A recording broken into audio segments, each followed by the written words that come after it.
like a river attendeth my way, when sorrows like sea billows roll.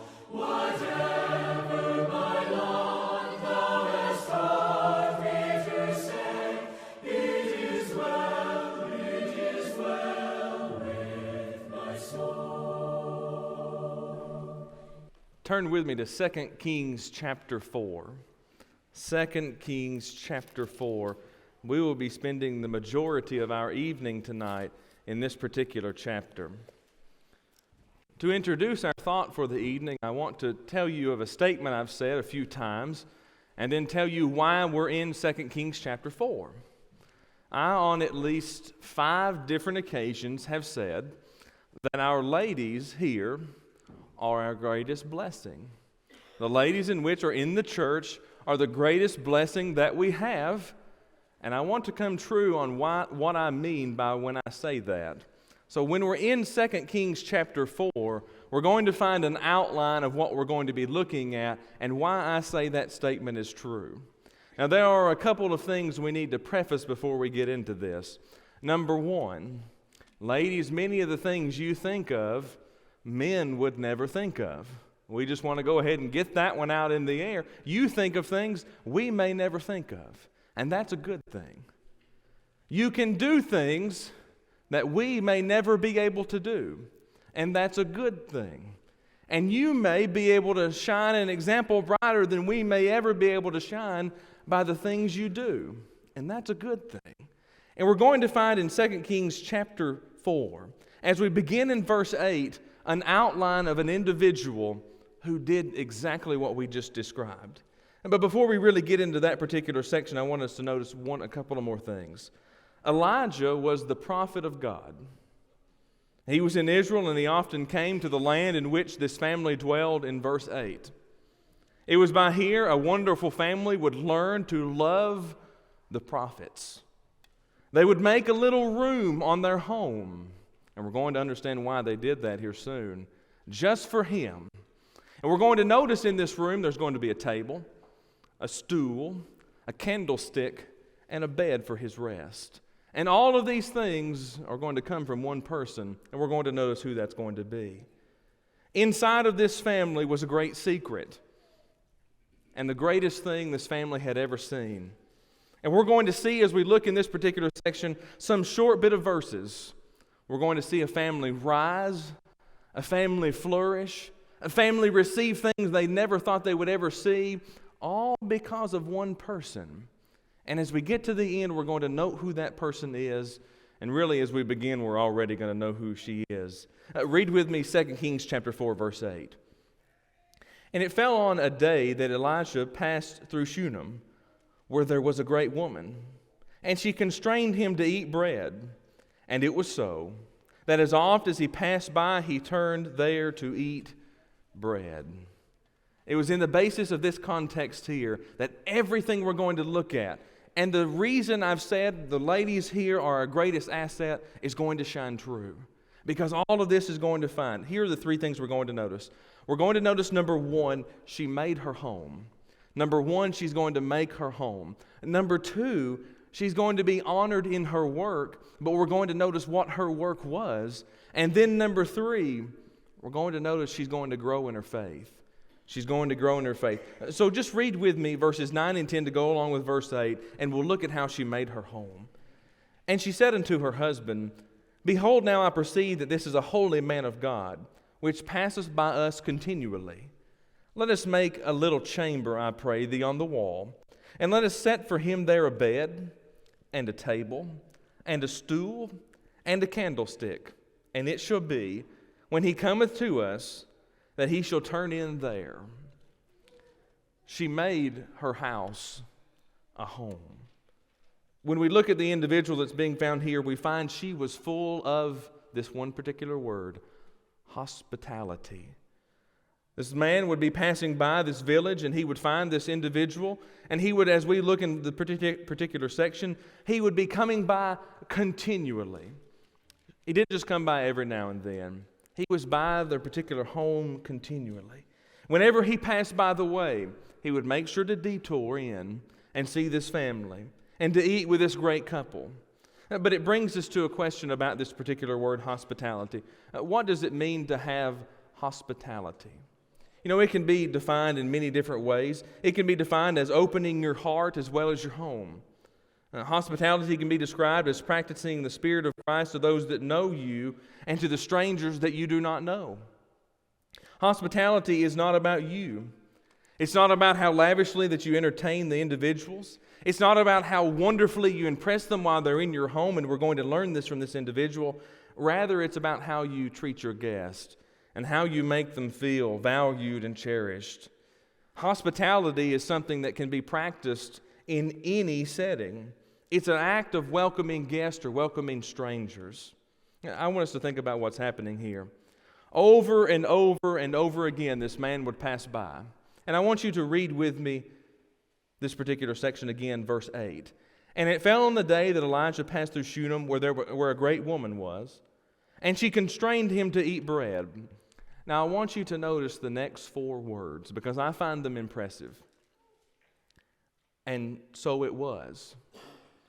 And so it was. Now that doesn't really mean a lot on its own, but it impressed him so much of what she would do for him, that as it came to pass by time, that as often as he would come by this area, he knew where this couple lived. And he knew who she was. And he knew what she was going to do. And he knew what she was capable of. And every time he came by, he made sure to swing by this one particular house. Now, I want to note this. I'm not saying that the greatest reason the women in the church are wonderful is because they take in people every day and they do all of these things. But as we get to the end, we're going to notice something. There's an idea that's being seeded here that came from her.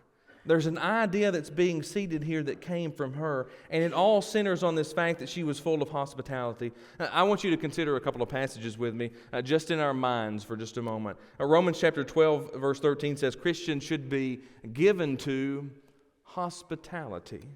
1 Peter 4:9 says, be hospitable one to another without complaint. In the original, what it says here in the King James is without grumbling.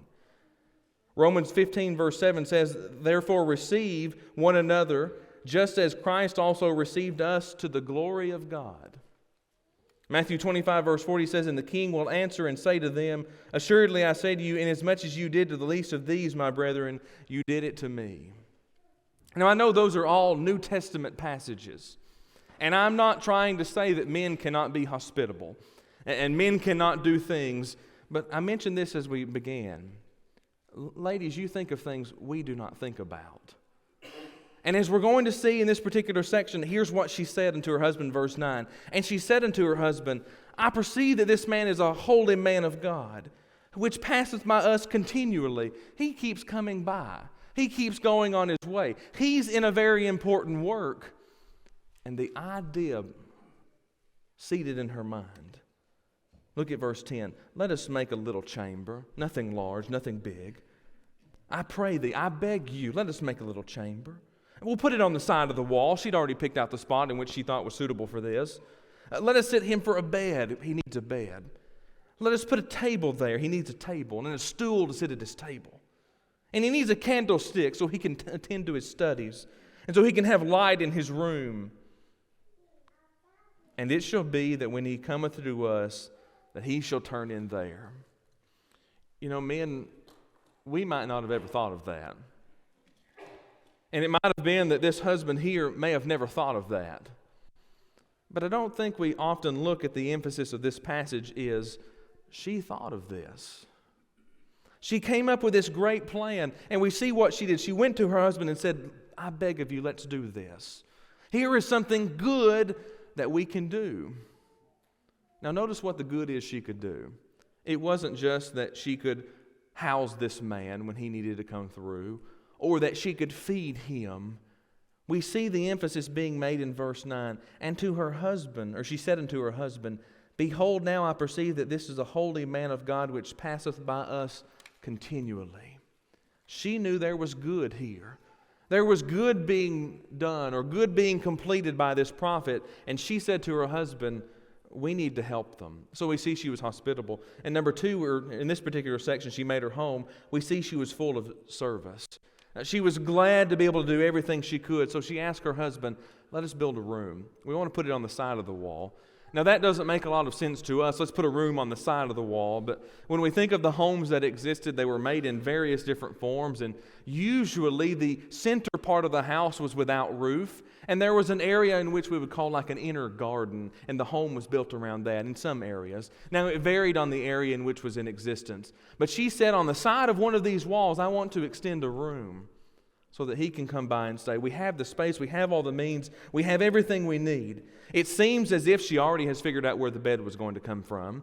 She's already figured out how this table was going to be put in there, and the stool and the candlestick. She's already figured that out. So she furnishes this room.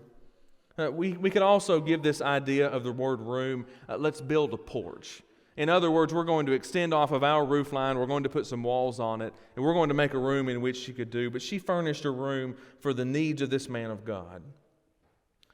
This also provided food for the man in which he needed. The hospitality and service comes from the life of this woman. I want us to notice three things before we move to our next point rather quickly. The hospitality and service comes from her because she kept herself pure. 1 Timothy 5:22 says that we're supposed to keep ourselves pure, but in its context, ladies, to keep yourselves pure. It's because she accepted the God-given role that she was given. We mentioned this morning in Ephesians 5:22 and 23, but she accepted the role in which she was given. We also find that she showed the beauty in her conduct. We looked at passages like Titus chapter 2, verses 3 and 4, and even we could go along with 1 Peter chapter 3, 4 through 11, that shows the beauty that comes along with good godly service. So we see this individual here. She saw a need, and she begins to build her home.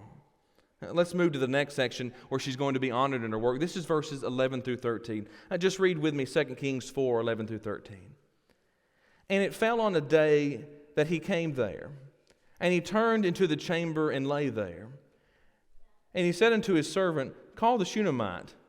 And when he called her, and she stood before him, and he said unto him, and she said unto him, say now unto her, and he said unto him, I'll get that in a moment. Say now unto her, behold, thou hast been careful for us with all this care. What is to be done for thee? Wouldst thou be spoken for to the king or to the captain of the host? And she answered, I dwell among my own people. This particular individual here, as we see, is being honored by her work. The work in which had taken place, it was recognized. It had been received. This man who was coming by, we know whose name it is. He's already made it into this room in which was built. The bed was there. The desk was there. The stool was there. The candlestick was there. Everything that she planned, it's already there. So now he's trying to thank her for all of this good work. And we see in verse 11, he's even made use of the bed. Look at the last three words of the verse. And lay there. He's already made use of everything that's found in this room. She responded that there was really nothing that she needed. She was not only hospitable, she was humble. She was humble. There's nothing that she needed. At least that's what she said. That didn't exactly mean that's what she might have wanted. But we find she responded that there was nothing that she needed, and she uses this phrase, I live among my own people. In other words, what she's saying is, I have everything that I need. And this points out a great lesson unto us, and we're going to see it all come to fruition as we go through down the context of this chapter. She realized she was among her own people, and that's all she needed. And this brings me to a question. Do we understand as Christians that we live among our own people, and that's all we need? How many times have we been asked the question, is there anything I can do for you? And our response was, I live among my own people. I have everything that I need. Now, there was something that she wanted, and we're going to see it as we go down through here, but she understood it was not something that she drastically needed, because Elijah's going to find out what she actually wanted, and he's going to see that this comes to place. But we see that she was content in the things that she did, and here was her service, to help others. To help others. You know, there are many women who've worked in the Old Testament and the New Testament who did good. In Judges chapter 4, Deborah was one who gave counsel. She was a judge and a prophetess in Israel. She helped Barak as they were in battle, and we find that they won. We go through the passage of time, we find Hannah in 1 Samuel chapters 1 and 2. She had no children, and she was devoted unto God, and not long after, we see in the context of that setting, a man-child was born unto her named Elijah, and she was rewarded. Or she shared with Elijah, and she was rewarded. Or she prayed, and Samuel was born. If I don't get tongue-tied tonight, I don't know what's going to happen.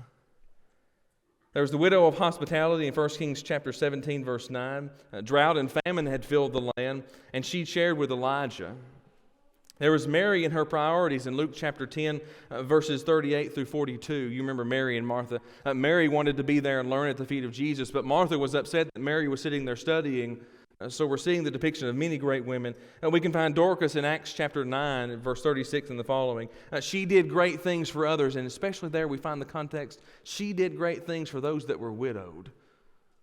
Ladies, there are many mentionings of wonderful, great women in the Bible. And I want us to bring us back to one thing in 2 Kings 4, verse 8, where there was a great woman. When God calls something great, we know it's exceptional. It's bigger than we ever could imagine, and here is this great woman, and she's being honored by this. There's not a lot happening in the section where she's being honored by her work, because the most comes in the very first section from verses 4 through 10, and what's going to happen after she completes her task. So we move into our third point. She grew her faith. Read with me verses 14 through 17.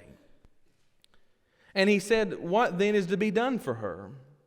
Talking to his particular helpmeet was there. "Verily she hath no child, and her husband is old." So the servant of Elisha, he knew that she was missing something. Now we do not see a great prominence of this in our culture, but in the time in which was in existence of 2 Kings 4, or the time in which we're reading, to have a son was the height of a woman's life.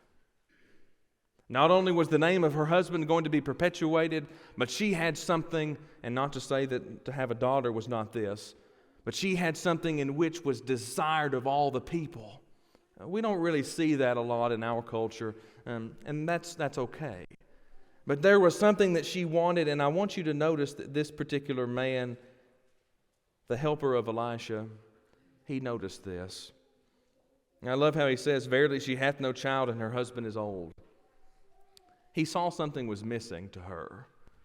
Now remember, she said, "I live among my people." She was perfectly content with the surroundings in which she had, but the helper of Elisha knew there's something she may want. There's something she may want. So we go on down in this particular section. Verse 15, and he said, "Call her." And when he had called her, she stood at the door. And he said, "About this season, according to the time of life, thou shalt embrace a son." Now notice what she says. "Nay, my Lord, thou man of God, do not lie unto thy handmaid." Many of people have interpreted this as a negative statement in which he was presenting unto him. But I want us to look at it in this light. It was what she really wanted. And it was the number one thing she wanted in life.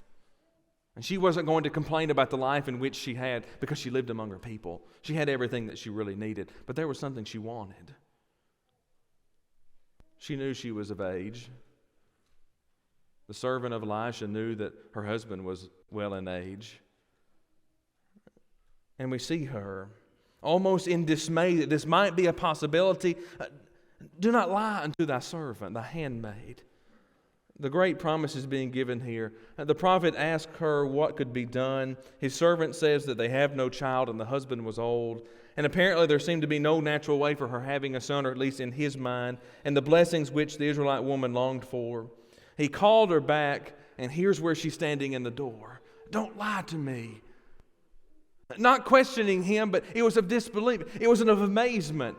This is possible? So great blessings come. Look at verse 18.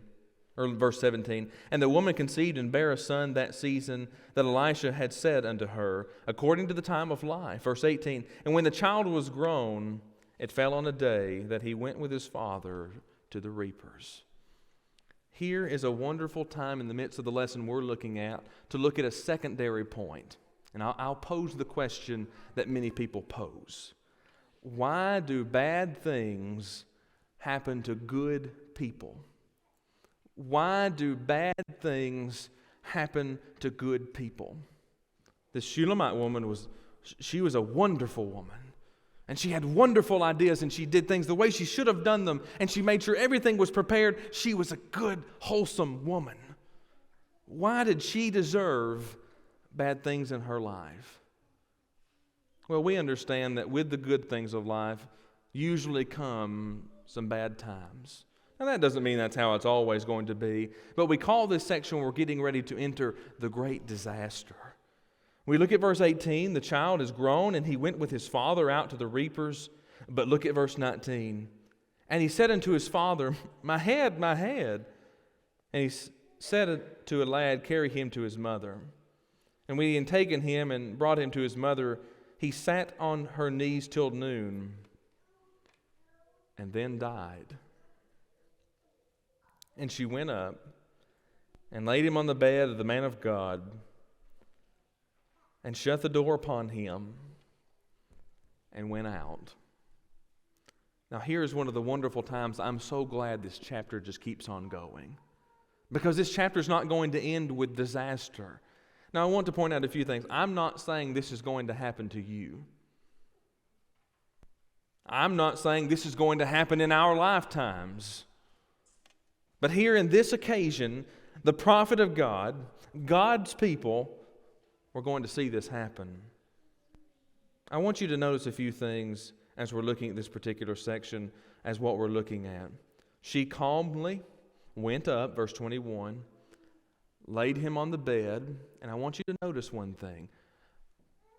Whose bed is that? Whose bed is this? Verse 21, and laid him on the bed of the man of God, and shut the door upon him, and went out. Notice the calmness here. Notice the calmness that's being found in this moment. In everything we're going to read in this particular section, in everything we're going to read, we're even going to read, she's going to say, it is well. She's going to have the faith to say it is well. But we look at verse 22, and she called her husband and said, I pray thee, one of the young men and one of the donkeys, that I may run to the man of God and come again. And he said, wherefore wilt thou go to him today? It is neither noon nor the Sabbath. And she said, it shall be well. Everything's going to be fine. Because she knew who to go to make things okay. She had the faith that's depicted of Romans chapter 8, verse 28. All things work together for good to them that love the Lord. Now, I'm not saying that because she loved the Lord, this is why this worked out, or because she was a good, wholesome woman, this is why this worked out. But we're going to see all of these things that happen, and I want you to notice what happens. In verse 25, the man of God is looking out, and he sees this donkey on its way, and he sees the woman. Because look at the end of verse 25. Behold, yonder is that woman of Shulamite. He sees her. He knows who she is. Look at verse 26. Run now, I pray thee, to meet her, and say unto her, is it well with thee? Is it well with thy husband? Is it well with thy child? And she answered, notice this, it is well. Her husband is at home. She's in a far country, and her child is laying on the bed of the prophet Elisha, dead. And here is her response. It is well. I do not know quite how she mustered up the strength to say such, but she did. Verse 27, and when she came to the man of God to the hill, she caught him by the feet, but the servant came near and thrust her away. And the man of God said, let her alone, for her soul is vexed within her, and the Lord hath hid it from me, and hath not told it to me. Then she said, did I desire a son of my Lord? Did I not say, do not deceive me? Then he said unto his servant, Gird up thy loins, and take my staff in thy hand, and go thy way. If thou meet any man, salute him not. And if any saluteth thee, answer him not. And lay my staff upon the face of the child. Verse 30, and the mother of the child said, As the Lord liveth, and as thy soul liveth, I will not leave thee. And he arose and followed her. And the servant passed before them, and laid the staff on the face of the child. But there was neither voice nor hearing, wherefore he went again to meet him, and told him, saying, The child is not awakened. Then Elisha was come into the house, and behold, the child was dead, and laid upon his bed. He went in thereof, and shut the door, and upon them twain, and prayed unto the Lord.